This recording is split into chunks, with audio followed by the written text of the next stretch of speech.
महापुराच्या विळख्यात अडकलेल्या शेतकऱ्याला आता बँकेकडनं कर्ज वसुलीचा तगादा लावला जातो। शेतकऱ्यांना नोटीस आल्यात आणि त्यानंतर शिवसेना उद्धव बाळासाहेब ठाकरे पक्ष आक्रमक झाला। उद्या नोटीसीची होळी केली जाणार आहे। उद्या तुम्ही जिल्हाभरातल्या नोटीसीची होळी केली जाणार आहे। किती शेतकऱ्यांना नोटीस आहेत? आमच्यापर्यंत जी माहिती आहे आतापर्यंत कमीत कमी 150 ते 200 शेतकऱ्यांना बँकेच्या वसुलीच्या नोटीस आलेल्या आहेत।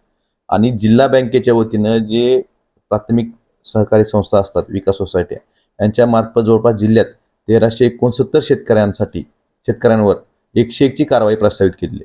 त्यामुळे अशा शेतकऱ्यांच्या प्रकारे एका बाजूला शेतकरी कर्जमाफीची मागणी करतोय, पूर्णतः उद्ध्वस्त झालेला आहे आणि त्याला दिलासा द्यायचं लांबच, परंतु त्याच्या जखमीवरचं मीठ चोळायचं किंवा त्याचं वरबडायचं काम ह्या सहकारी बँका असतील किंवा राष्ट्रीयकृत बँका करत आहेत। आणि ह्या सरकार गप्प आहे, सरकार काहीच बोलत नाही, फक्त म्हणतं की मुख्यमंत्री म्हणले होते की आम्ही टंचाईच्या ज्या उपाययोजना त्या लागू करू। टंचाईच्या उपाययोजना जर लागू केल्या असत्या तर बँकांना हिंमत झाली असती का नोटीस पाठवायची? जिल्हा बँकेच्या 101 ची कारवाई म्हणला, 1379 शेतकरी, 69 शेतकरी, नेमकी ही कारवाई काय आहे? ह्याला शेतकऱ्याला कसा फटका यायचा? जिल्हा बँकेला विकास सोसायटीचं जी कर्ज शेतकरी घेतो जिल्हा बँकेकडनं सोसायटी मार्फत, त्या कर्जाची जर थकबाकी झाली, थकबाकीत कर्ज गेलं तर त्या शेतकऱ्यांवर 101 ची कारवाई म्हणजे सहनिबंधकाकडे ती प्रस्तावित केली जाते आणि त्यानुसार जर ते कर्ज भरलं नाही तर त्या शेतकऱ्यांची शेतजमीन जप्त होऊ शकते। एवढी ही तीव्र कारवाई जिल्हा बँक करते। ही सहकारी बँक आहे, राज्य सरकार त्याच्यावर कंट्रोल आहे आणि अशा वेळेस जर आपण जिल्ह्यातली माहिती काढली तर 1369 शेतकऱ्यांवर 101 ची कारवाई ह्या जिल्हा बँकेने प्रस्तावित केलेली आहे। एका बाजूला आता हे जास्त जुनं नाही, 1 महिन्यापूर्वीच आहे, म्हणजे आपल्याकडे पाऊस ऑगस्ट पासून चालू झालेला आहे। अजूनही ती कारवाई तशी सुरू आहे? अजूनही कारवाई कुठेही थांबलेली नाही। ते कारवाई चे प्रस्ताव जे सहनिबंधकाकडे दिलेले आहेत त्याला कुठेही अद्यापपर्यंत अधिकृतरित्या थांबलेलं नाही। जिल्हाधिकाऱ्यांनी एक पत्रक काढलंय आणि मी सर्व स्थगितीला बँकेच्या जी वसुलीला स्थगिती द्या असं त्यांनी सांगितलेलं आहे। याच्यावर समाधानी नाही? जिल्हाधिकाऱ्यांनी जरी पत्र काढलं असलं तर बँका त्या पत्राला किती सिरियस घेतात हा प्रश्न महत्वाचा आहे। कारण जिल्हाधिकाऱ्यांनी याआधी जे पत्र काढले होते, आता अकाउंट होल्ड करू नका म्हणून जिल्हाधिकाऱ्यांचं पत्र आहे, तरी आजही शेकडो शेतकऱ्यांचे अकाउंट होल्ड केलेले आहेत।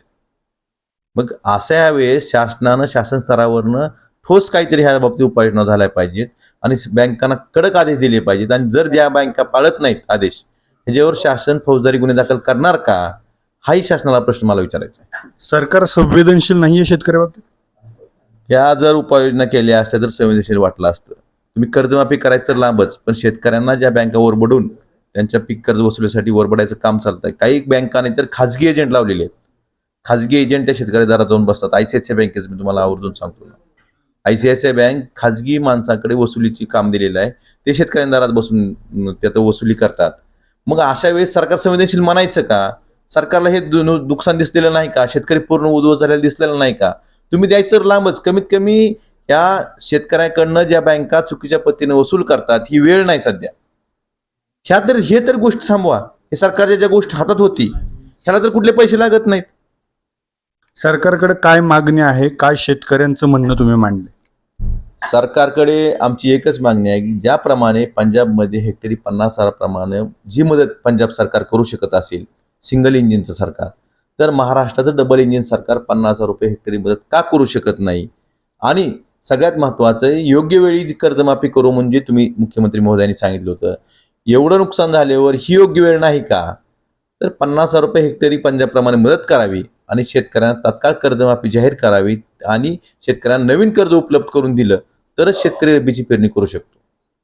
तर हे होते आमदार कैलास पाटील। जिल्हाधिकाऱ्यांनी जे स्थगितीचे आदेश काढले त्याच्यावर ते समाधानी नाहीयेत। सरकारी पातळीवर ठोस उपाययोजना करणं गरजेचं आहे आणि जिल्हा बँकेकडनं 101 ची जी कारवाई सुरू आहे त्याच्यामध्ये शेतकरी पिचला जातोय असं सांगत त्यांनी पंजाब सरकारप्रमाणे शेतकऱ्याला मदत करण्याची मागणी केली आहे। अप्पासाहेब शेळके, ABP माझा, धाराशिव।